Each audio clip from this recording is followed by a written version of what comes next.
Welcome to the Global Tech Leaders Podcast, where we help business leaders and individual contributors with actionable insights to hit their number and figure out the nuances of truly operating a business globally today, squeezing the essence of the lessons learned from the planet's top tech leaders. This is your guide to joining the fast track to global market scaling.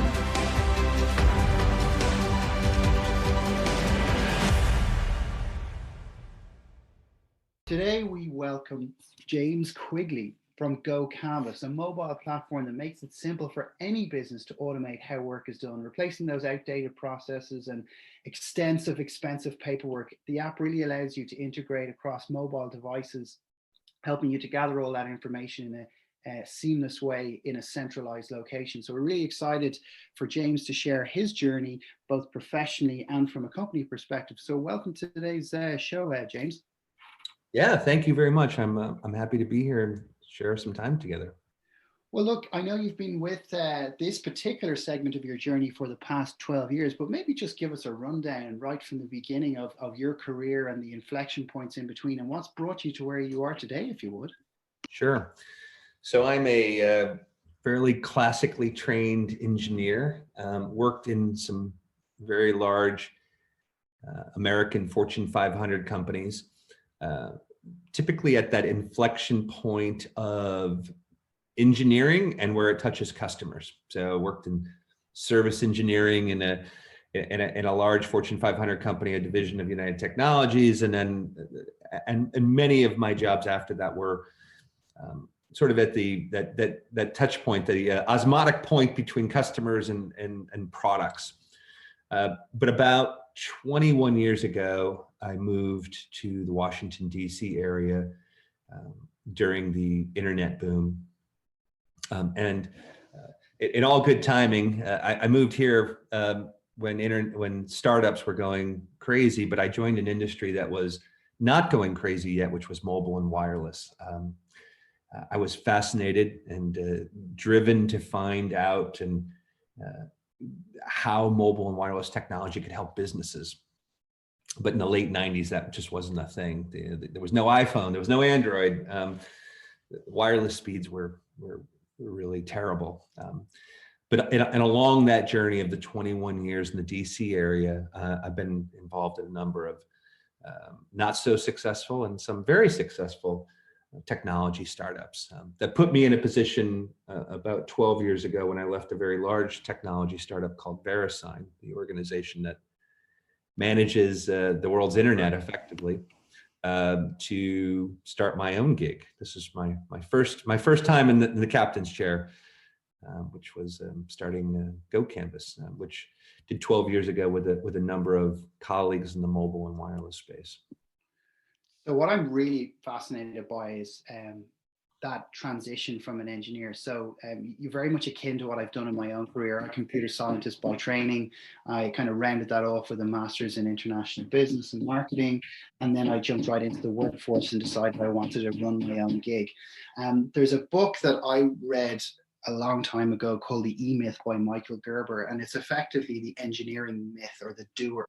And I'm kind of curious to know, we talked a little bit about this before the call, about your passions for product and such, and we'll dive right into that a little bit later. But I suppose, how do you transition from being the engineer and being the doer to scaling an organization out with your sort of technical mind, if you could share that with us? You know what I've always found too, if you look at the organizations, the technology organizations that have had really dramatic inflection points, and Apple certainly would be an example, not the only example. They share a couple nuances, and this is not completely holistic, but you'll find a pattern here, which is that typically the company is led by a product person or an operational person who came up from the product side of the journey and not the sales side of things. And you wonder, well, why is that? And I think it's because it's that beautiful marriage of truly understanding what is possible, what can technology or what can your product do to solve a customer's problem, and that nuance and overlap of then passionately loving and understanding those customers. The problem is, I think, the reason why I think most people come up from the product side are more successful. And if you listen to Steve Jobs, he was fanatical about never having a salesperson run the company. And I'm a salesperson too, so I've had sales experience. So I'm not saying this to be divisive, but his reasoning, and I believe it rings true, is that you need someone who is rooted in what you do first. And ultimately what we do is we build things and we solve our customers' problems in a way in which they're not focused on. They're not technology companies in many cases. They're asking us to solve these problems. And so having a rooting in what is possible in what we deliver, being masters at that, and then ultimately understanding your customers. I think that's where you get these companies who deliver amazing solutions that surprise you. So I just happen to get lucky too that my first few engineering jobs were extremely focused on the customer's response to the product. So customer service, engineering, sales engineering, things like that. Those give you this really interesting, you sit at the interface between customers and the company from a technical perspective. And I think it gives you a really fresh perspective into both parts of an organization. Well, James, that's an interesting perspective, and I could counter that by saying, you know, the really good, really great kind of CSOs or CROs or sales leaders truly understand the importance of the customer standpoint in terms of kind of, you know, driving all of the other functional areas, starting obviously with product and kind of looking at the future challenges and then kind of building a revenue plan around that. So they look at the kind of outside in. They take an outside in approach, and only the really great ones. So I take your point that, you know, companies founded by people that have a really strong sales only background sometimes are a little bit one-dimensional in terms of, you know, growing the organization. But from what you've told us, you're a recovering engineer anyway, and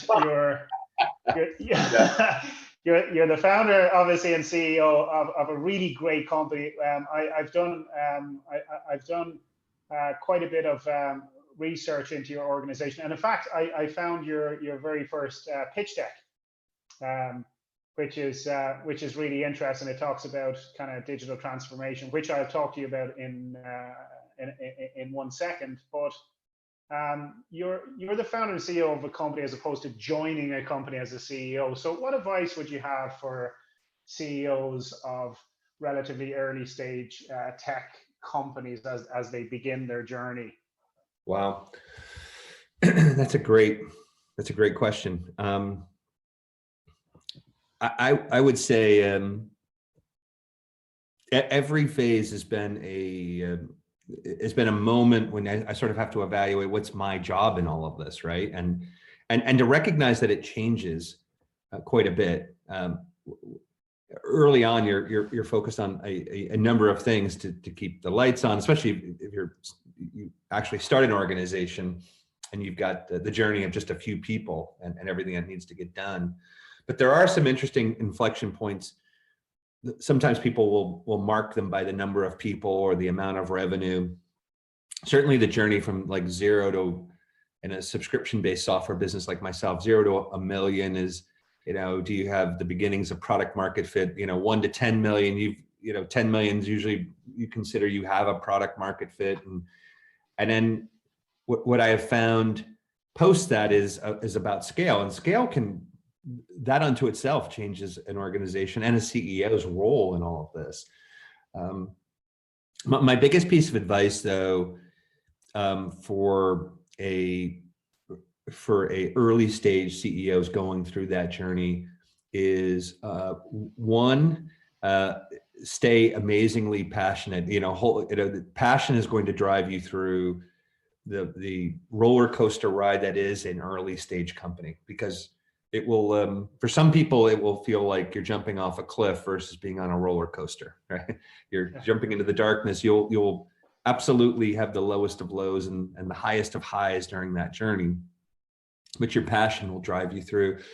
The other piece, though, I think is a little bit more meta and I think is highly critical for the longer term journey, which is your ability longer term to be effective as a leader is going to require a great deal of vulnerability. And I say it in that way, but maybe an easier way to translate that is someone who's constantly aching to learn more. If you're someone who is constantly wanting to learn more, maybe it's part of your makeup as a person. I found those people tend to be vulnerable people because they're going, you know what, maybe I think I know something and it's wrong now, or maybe it's changed. Because your journey along the way is not going to be a straight line. Growth is never a straight line. And I found that my ability to continue to try to stay vulnerable and with that energy to be a constant learner and to make that a theme for the organization as a whole has made it possible that, you know, we can divert, change direction, learn from ourselves, and take the one advantage we have over a very large technology company, which is we can be incredibly nimble, serving our customers and building amazing products, which, you know, keeps us hard to catch by, you know, a big technology company ever coming after us. You know, we're like that tiny animal that's scrambling around, hard to catch, and that's valuable. That's valuable. Ultimately for our customers too, because it means we're listening to them incredibly real time. I like that, and I like the analogy that you mentioned about keeping the lights on as well. I mean, I've sat in your chair once or twice in my own career in terms of building SaaS companies, and fundamentally, if I was to distill it into one particular thing. Around the role description, it's really to keep the lights on and the shutters up, you know. And then, especially in the early days, everything else flows Sure. from that. And listen, so like, you most definitely fall kind of within the "it has to work" trap. And single-mindedness is great for shareholders, but not great for you psychologically, I'm sure, you know. As an antidote to that, you'll often hear people say is what you need is resilience, and a lot of it.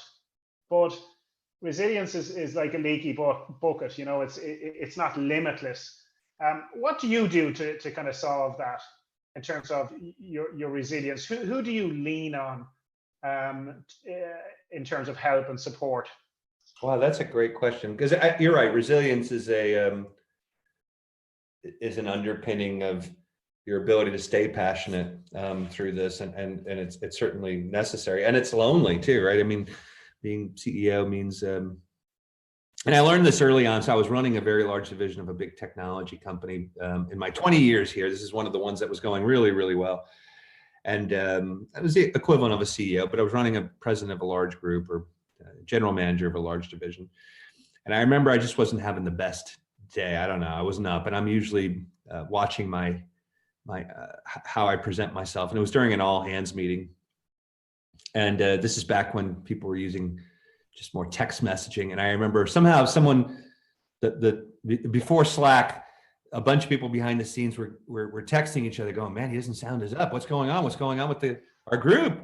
And they were texting each other and accidentally put me on copy. But I got a chance to see the stream of consciousness of how they, you know, how the resilience, you know, how the CEO shows up in the organization impacts everybody.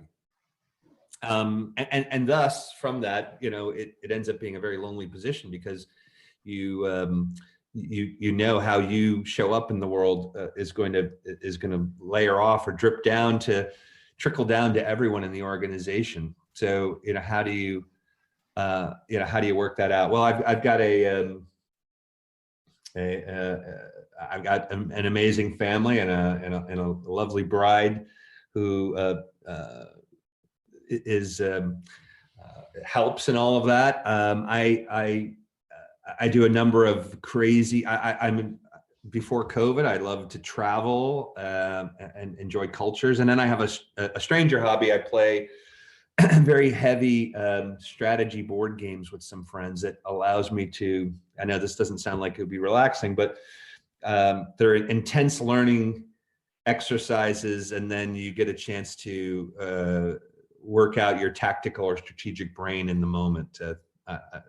If someone was thinking about what does that mean, it's like Catan on steroids, these very large strategy simulations effectively, and they're a way for me to sort of recharge my brain. But you're right, there's a larger issue below the scenes on how leaders, especially if these types of organizations, keep their heart in the right place. Yeah, it's kind of a paradox, isn't it, really? It's a contradiction. You mentioned the vulnerability piece, but people look to you as being the strongest person in the organization. So how do you pull that off? Is the question sometimes. How can you stay vulnerable? Your interpretation of vulnerability is that constant sense of curiosity, that you're open-minded enough to say that, you don't know everything, that you're not so set in your ways that you wouldn't consider something better if it came along, and kind of that balancing act then of showing people the way and giving them the confidence that you know the way. Right, that's a great question. It's very timely. I say super early on in my career, I confused staying positive or feigning positivity as the way to do it. And what I've found over time is there's a level not authentic is what you found. Right.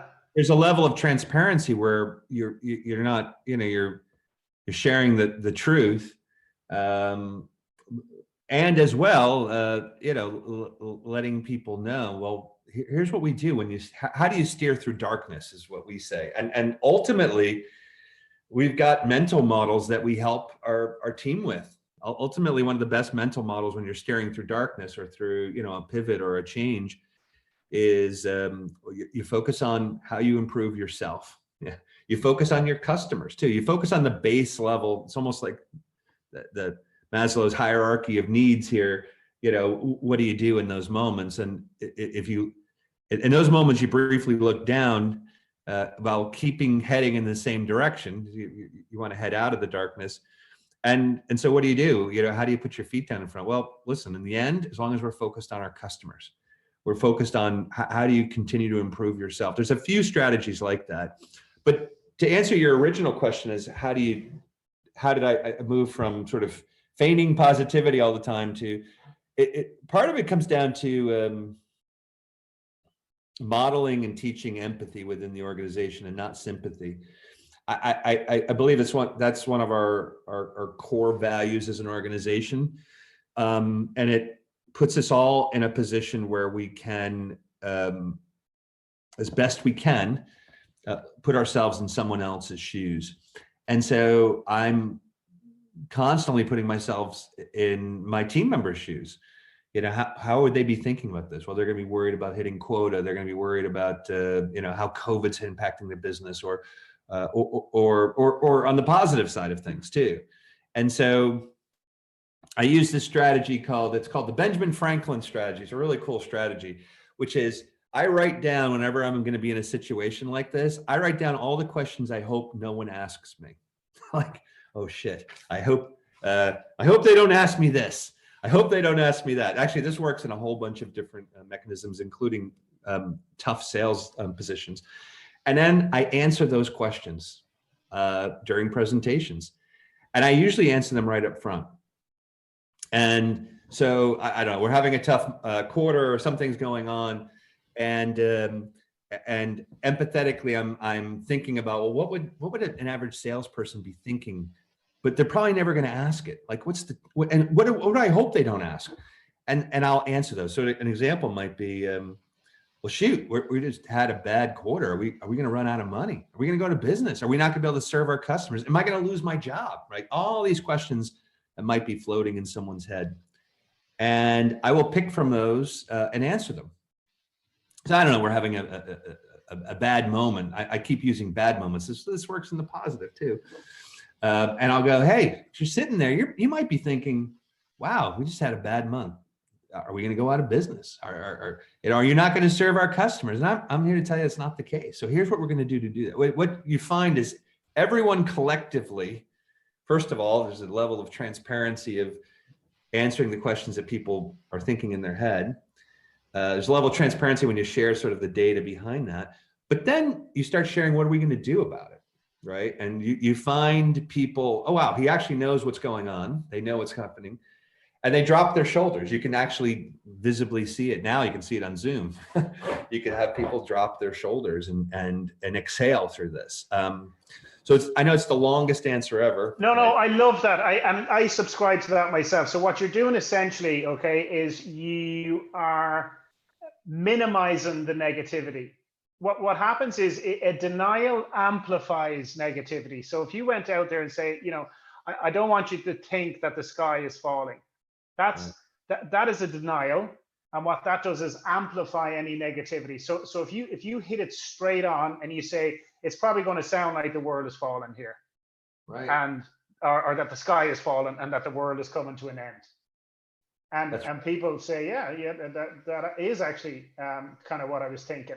And what happens is that minimizes the negative in people's psyche. But not only that, it says that James guy is a formidable character, and you can in a lightning quick way you establish trust, because I teach this to my management teams and my sales managers as a way of engaging customers as well, is that if you say I don't want to sound like I'm bullshitting you, or you say, I know I'm probably going to sound like I'm bullshitting you. There's a huge difference between those two statements in terms of how that is received by people. So yeah, look, I love that answer. I completely subscribe to I love the way that you have been so thoughtful about being upfront and deliberate about how you approach those kind of tough situations and questions, and you have the courage to get them out there and say them. But you have the advantage of saying them first, because then nobody can say those to you, right? Because you just said them. Right. so yes. You remove that obstacle of the water cooler talk and all of that kind of stuff, because like once you acknowledge and say something, well, it's like the old saying, the unspoken word is never resolved. So look, here's a question for you. How do you successfully cascade your kind of high level corporate objectives into the field, or as Shaq would say, to the rest of them? Shaq, when he was playing basketball, there was him and Kobe, and there was the rest of them. So how do you successfully cascade all of your high level corporate objectives to everybody in your organization? How do you do that? Right. Well, I look at that two ways. One is, how do you psychologically, get everyone on the same journey and communicate that? But then there's sort of the operational pieces. I'll talk to the operational piece, because it's probably a little bit more boring, but necessary, which is we use systems and processes internally when we set quarterly OKRs with our team members, where we transparently share the entire company. We use a piece of technology to do that, where you can see, here are my OKRs, here's my numbers, and each one is categorized. And so just for our listeners that don't know, OKRs are objectives and key results. We're finding that there's a lot of high growth companies and a lot of technology companies use this methodology and framework to set their corporate objectives.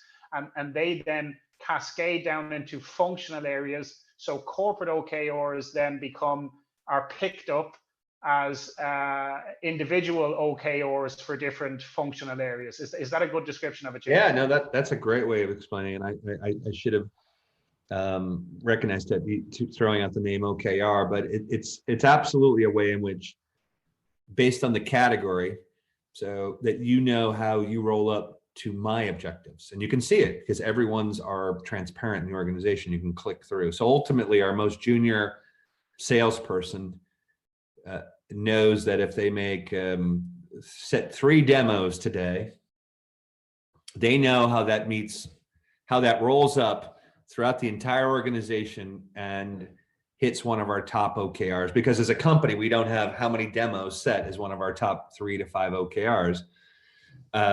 But they know if I do this sets more demos go to close, more demos to close mean more gross revenue, and then they can see how that filters up to myself. So we use an operational system like that to effectively make sure everybody can know their purpose, that's an important part of staying in hyper growth for an organization, knowing your purpose, right?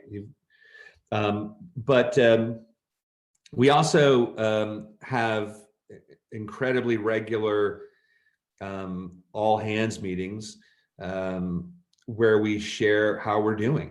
Everybody gets to see what our rally cry is, and we use a rally cry mechanism, which is a short-term call to clarity for a period of time where everybody knows we're heading in that particular direction. These aren't vision statements and mission statements.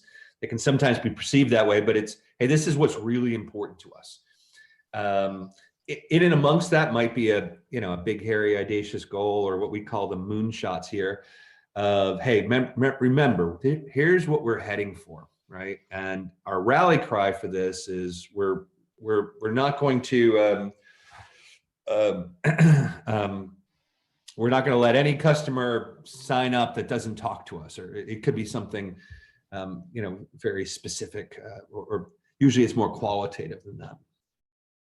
And then we communicate the result. You probably supply the why for that. Do you supply the why? So you say, here's why. That's right. Yeah. Okay. Yep. Cool. Yep. We try to be as transparent as possible with all of how we organize our actions and activities, our operating objectives and our defining objectives, so that everybody knows what they're doing against those goals too. So one of the things I'm curious about is that initial core team. We spoke a little bit before we jumped on the show today about your early stage interview process, and everybody went through every single stakeholder, yourself included, etc. And I guess I'm curious to know, as you scaled out, how did you refine that process, and what are the kind of core traits you look for in rock stars, and what are the non-negotiable values that they must have for them to integrate into this way in which you kind of manage the operations and scoop up that culture? What does that look like for you in your world, James? There's an organization called Valve. They used to be one of the most successful software companies per person. It's a gaming company, actually, in the West Coast of the United States. And they actually leaked a long time ago their HR guide. I think they leaked it, but let's say it got out in the market, but it was a very unique view into how they looked at people. And I've stolen some things through that and from other companies over time, but a couple sort of to answer your question on what we look for. And then this has sort of refined itself even over the last 12 years of this company. But the first thing we look for people with T-shaped skill sets, we call them. So we have, it used to be when you hired someone, you'd hire snipers in your company. Listen, you want to say they're going to do this one thing, don't care about these other things. We say T-shaped skill sets is that everyone in the organization has to have a common set of skills. And that's important in a fast growing company, because you may not be doing the same job in 6 months. So core set of skills is excellent communicators, the ability to be able to practice or demonstrate some level of empathy, and there's great reasons for that. We're typically, when we sell to our customers, we're not, it's usually the technology we sell is to replace an analog thing. So it's, I'm going to do what I've always done, or I'm going to choose technology. We don't typically bump into a lot of competitors in what we do.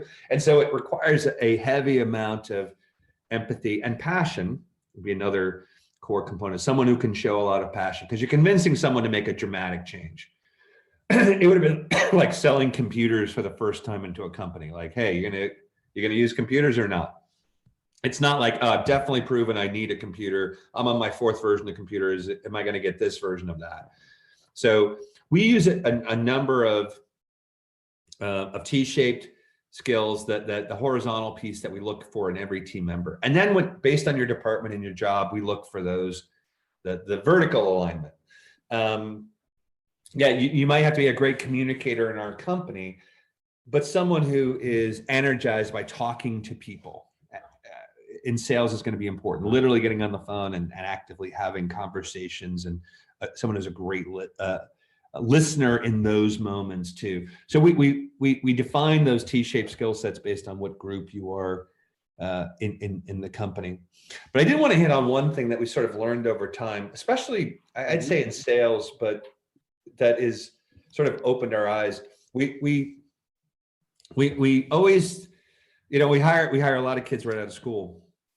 And hey, where'd you go to school? And typical interview questions for, generating if someone's going to be a great salesperson. And we hire, based on the month and the time, we hire a lot of people. And we're trying to find ways in which we could test for, someone going to be successful here. So we started modeling people who'd been successful here, and people who had been less successful. And we found that 2% of it, I don't know the exact number, I'm being hyperbolic to say it was very little based on how well you did in school these days. And we're finding this is more and more true than ever. Wow.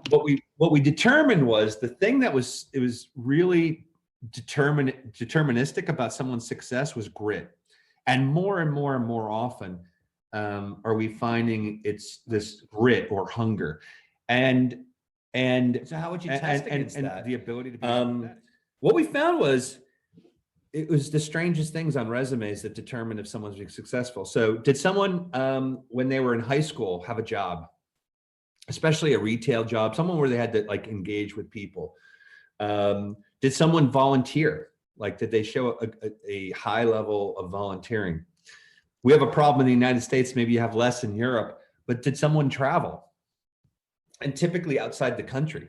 Sure. We found that the ability in the United States, if you've traveled outside the country, which is a little bit more rare for students here than it is over in Europe, that you suddenly had your eyes opened up, right? You started developing this empathy muscle. But we found a number of these things that helped us determine if someone could have grit, because the most successful people we've had, yeah, they're smart and they've got a cognitive capability to serve in the job. Are people who went to Ireland, right? That's what you're going to say. There you go. Okay. Of course. Yeah. We would absolutely, seeing that is, if you go east, it's probably one of the first land masses you're going to hit too. So sure.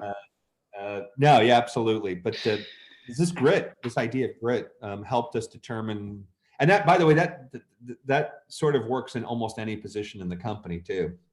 You've touched on something really interesting there that I found in my career as well. You talked about selling computers for the first time there, and that's actually what I used to do. I worked at Dell for many years. However, I worked where we were in a much more mature market, and having a PC or a laptop and so on was par for the course. And it was I was a nerd, right? So I was a computer scientist. I knew the technology. I went in there. It was an incredibly well-established company. The process was down pat. They had a cost base for, if you wanted to move desks, that was a $20 operation. And that's the level of granular detail those guys went into. So I did really, really well there. And it was a big operation. It was many, many thousand people here in Ireland selling into the rest of Europe, and it was great.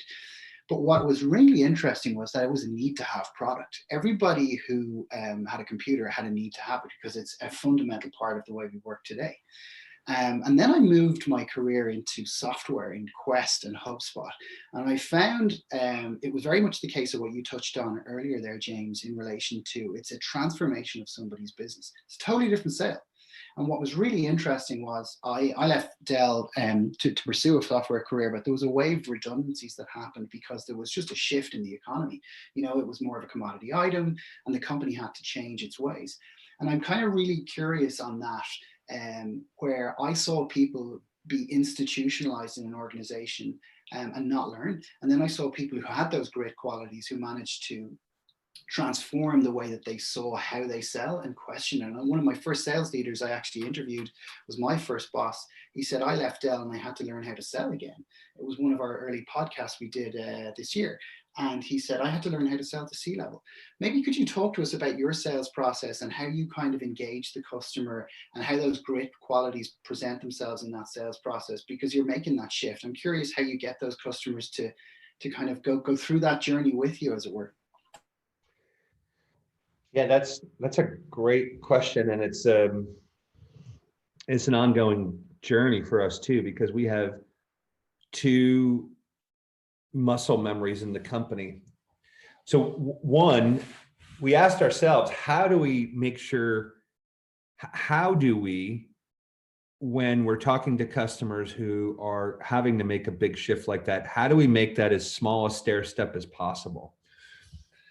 And this is the great part of what's happening with software as a service now today, is that I would imagine, 10, 20 plus years ago, the first thing you would have done was, well, we're going to teach it just based on the sales process, and the conversations you have, and, using things like spin-based selling and, defining the problem and quantifying the problem. But what we found was, can we have the customer do this work for us in advance? And so we still get most of our revenue from that, where still people are making a large transformation, but their mental model started before we got them on the phone. And so how do we do that? We insert our product in ways in which you'll find us first and you'll start exploring it. So you may know you have a problem and you're out there searching for a solution for it. And when you are, we're the #1 provider in our space for what we do, and you're probably going to bump into us. And then you'll sign up for a free trial. You're still going to have to go through this giant transformation process, but we try to get you there yourself. What we found is someone who's worked themselves into this state is far easier to close than a cold call, let's call it, right? So 70 to 75% of our revenue comes from that mechanism of someone bumping into us in one form or another, and then they start their own journey. That is far easier when someone is already, spun up on the problem. That being said, we do a lot of cold calling too. Doesn't represent as much revenue, and that muscle memory is very, very different, right? That is, it's a harder role to move into, and it's one in which you talk about the empathy muscle. That is one in which you've worked really hard, to fit into, because our product can solve a lot of problems. It's very horizontal in that fashion. So in a vertical company like a construction company, when you're calling in, you've got to have a really specific set of battle cards that walk you through. Hey, I'm guessing as a construction company, you probably have these 4 or 5 problems. You develop trust, the standard, sales process, but it is wildly different parts of our company. And I've been always surprised when you try to move people back and forth, salespeople back and forth, that they may not succeed, or it takes a while. To your point, you have to relearn how to sell, because it ends up being so very different. Yeah, that's that's really interesting. What we found ourselves in terms of that kind of sales evolution is funny enough. It's not necessarily, it doesn't emanate from the salespeople. It's actually how you go to market and how you engage customers. And traditionally, the way that sales was taught, as you said, was here's all the products and features and benefits, etc. And that's just not the way. The way is, well, I mean, what if you were to teach salespeople about the market first and Right. forget about the product, the solution, forget about your product, forget about the sales process and techniques, and as you said, spin selling or challenger or Sandler or whatever you're having yourself. If they truly understood the market, then they would have that empathetic view of the problems and challenges that people in particular roles and particular personas face, and they would be able to talk more intelligently about identifying with somebody's particular pain or problems, and that builds trust, and then people open up, and then guess what? They unveil some of the challenges that they're having, and you get a shot then to solve those problems. Because unfortunately, there's a misnomer that even at the business development level, even at the lowest sales level in your organization, that you can immediately just throw people out there on the street, and they will have the ability to have really immersive business conversations with people. That's simply not true. That takes a long time for people to develop that, So I'm interested, and I just want to get on to your own solution, GoCanvas, and tell us a little bit about that. Like there's tons of apps and solutions out there that can help organizations go from paper-based processes to digital solutions. And in fact, we've spoken to a good few on this show already. How come you've had so much success, and how come you're grabbing some of the most well-known logos out there in the process? What's so different about GoCanvas? And maybe you could also talk to us about digital transformation on the customer side, and what your philosophy is on that. And if you could intertwine those two, I suppose really what you are doing is helping a lot of organizations to transform digitally from old paper-based processes to much slicker and faster and time-saving, cost-saving solutions. Right. Yeah, no, that's a great question. I would highlight it by saying a lot of our direct competitors, and so right now we're as an organization probably about approximately 2.5 times larger than our next closest competitor, and then below them there's another large gap. And so I've been asked before, how did we do this? Well, if you looked at, again, to personify it, if you looked at our direct competitors, all of them even the name of their company is the word form. And I won't name them, but there's just a number of companies, and they would say, the Rapid Form mobile company, or some combination of that. And I think that the delta there, why I use that as the sort of the story for this, is that we never saw digitizing forms as, first of all, I think that it's incredibly boring business to be in, and that would be a killer at dinner parties where I'm sharing a drink with someone.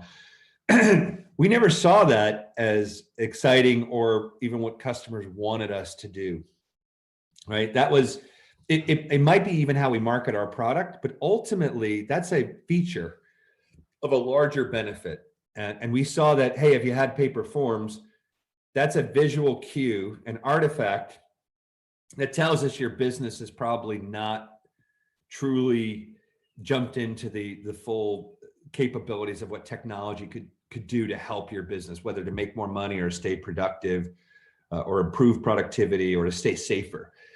But a lot of our competitors thought, and their culture is, hey, wouldn't it be really cool if we could digitize your forms? And so they focused on the feature of digitizing forms and not on the benefit of what it does, which is, again, you can bill faster, you can stay safer, you can learn something about your data. So our corporate why, we believed that organizations who could more dynamically collect and share information not only within your company, but with your customers, it would change, those companies would change how they connect with those same people, including your customers. It would change how you connect with them. It would change how you learn something about your business. And so when you think of us from that fashion of that's our why, it tells you very directly then what we would have done with our product, how we would go after the market. You know, when we sat with customers, we said, man, how do we change your relationship with your customers? Well, this is a great example, sort of wraps it all up in a bow. When we sit with most of our customers, especially the ones that are B2C, I don't know, a plumber that comes to your house, their biggest problem isn't always improvements in productivity and getting the data back. Some of their biggest problems are, I need more customers. And so by knowing that, and again, focusing on our why and not just digitizing your forms, we work with our customers to create a product solution that lets you make your invoices into a published medium, a conversation with your customers. So instead of getting a yellowed form or just a PDF of an invoice, we make these interactive documents. Hey, I just fixed your dishwasher or sold you a new dishwasher. Here's a video on how to best maintain it. Hey, if you click here, you can leave us a review on Angie's List. Click here and get 20% off a preventive maintenance package. And so suddenly what we did was, by using a productivity tool, we help them increase how they get customers. But that only comes from truly understanding why you're here, right? And understanding our why and our customers' why. That's been our biggest differentiator, I have to tell you, is focusing the company in that direction. And so, and there's a number of other tricks of the trade that we did. We get a lot more web traffic. We get a lot of people reviewing, thinking about us. If someone comes to your house and using our product, you might sign up for it. We do a number of super smart things to get as much traffic as possible.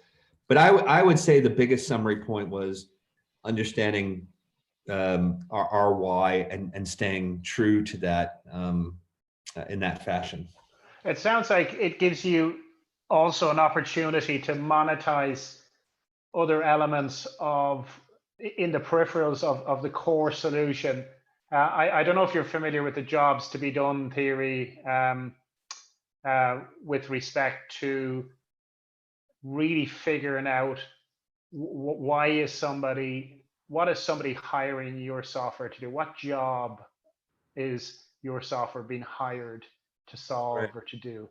And, in essence, it's about kind of, as you said, the benefit, but I think it's really about the benefit of the benefit. So right. What's the benefit of the benefit? And once you get in there, like I said, it sounds to me like it's opened up a whole new world of possibilities for you to even further monetize, which puts you way ahead of some of your kind of one-dimensional sounding competitors. Like you said, it's, forms, digitizing forms is really the only show in town. And that's quite clever. I really love that, James, so just to round it off here, we always kind of hone in on people's superpower, and to offer context, I personally look at someone's superpowers when I'm hiring or that I'm working with in 4 different buckets. One is culture, which is really people, do they have the ability to attract, high quality people with all of the attributes that have been defined by the organization, or that work well in a cohesive fashion in terms of, inclusion and diversity and all of the most important things that drive modern companies forward. The second bucket really is the company. So it's really about your product and kind of how it solves problems and how it impacts positively on your customers and prospective customers' lives. The third bucket really is the ability to manage deals. Deals management really is a superpower. Sales and customers and everything that entails, and then process. So operations and efficiency, and for me that's a real superpower. It's something that I personally have valued from people that have been at the highest levels of operations that I've worked with or worked for. I absolutely revere the ability for someone to look at all of those efficiencies. So that's kind of the four buckets that I personally look at superpowers. What's your how do you look at it? What's your philosophy, and what's your superpower, James? Yeah. No, I like the way you framed that too. And I shared with you both earlier. I had a well-known CEO sort of communicate the same thing, that ultimately, as much as you think, especially in the early stage company, that you've got a super hero capability in all of these